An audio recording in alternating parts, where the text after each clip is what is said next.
What's up guys, hope you're all good and safe. In this video we will look at how to adjust the audio volumes, but before going into that, let's first take a quick look at some of the basic audio features we have available on our timeline.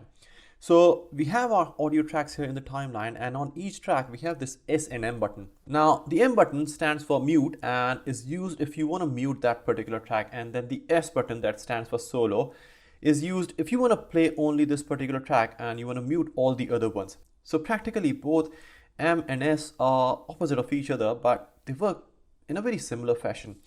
Now, another very useful thing you can do is you can actually expand your audio tracks, and here you can now see the waveform on your audio tracks as well as the straight line that represents the volume of your track. Now, a general rule is that the volume of your clips should never touch the zero mark on your audio meter. So your peaks should never go over -6 decibels. So there are a number of different ways of adjusting volumes. So let's first look at the easiest one. Now the easiest way is by using this straight line in your clip that represents the volume of your clip. You can see that when I'm lifting this line up, the volume is going up, and when I'm dragging it down, the volume is going down too. Now you can see that the volume has definitely increased by looking at the waveform, and also you can listen to your clips as well. And now it's fine to use this method if you've got like 1, 2 or 3 clips on your timeline, but imagine if you've got like 10 or 15 clips on your timeline, then you wouldn't want to go into each and every clip and spend time adjusting every single one of them. You will also then have to kind of align all of your audio clips to make sure that there is no inconsistency.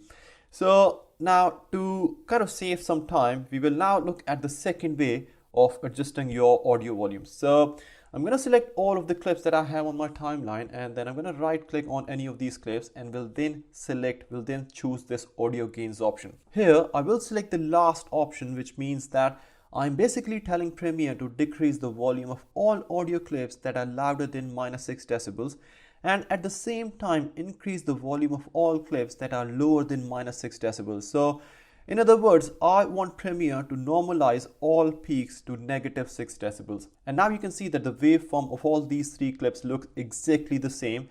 And you can also once again listen to your audio clips just as a sanity check. So now there you go. If you got multiple clips on your timeline, you can choose this option and fix and adjust all of your audio volumes. Let's now look at the third way of adjusting your audio volumes. And you can do that by going into your Essential Sounds panel. If you can't see your Essential Sounds, you can go to the Windows tab and then select Essential Sounds, and hopefully you will be able to see that then. Now, depending on the nature of your video, you can select any of these options. So let's say that if you're working on an interview and you have a couple of people sat in a room talking to each other, then you're going to want to select this dialogue option. And then you will have to click on this loudness tab and then click on auto.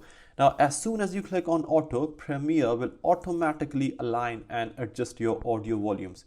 So now you can see in the timeline that when I click on auto, all of my waveforms are adjusted automatically. So guys, these are some of the most commonly used methods to adjust your clip volumes. Now, there is no right and wrong here, and it really depends on you. Which method are you comfortable with? So if you think that going into each and every clip and then playing up with that volume line is easier for you, you can do that by all means. And if you think that the other 2 methods, you want to go ahead with any of those, you can do that too. Now it all depends on you. It depends on the complexity. It depends on the project that you're working on. So guys, that's really it for this video. I hope you found this video useful, but if you got any questions, anything you're not sure about, feel free to drop those in the comment section, and I will try my best to get back to you as soon as possible. Now I'm going to see you in the next video. So till then, you take care of yourself.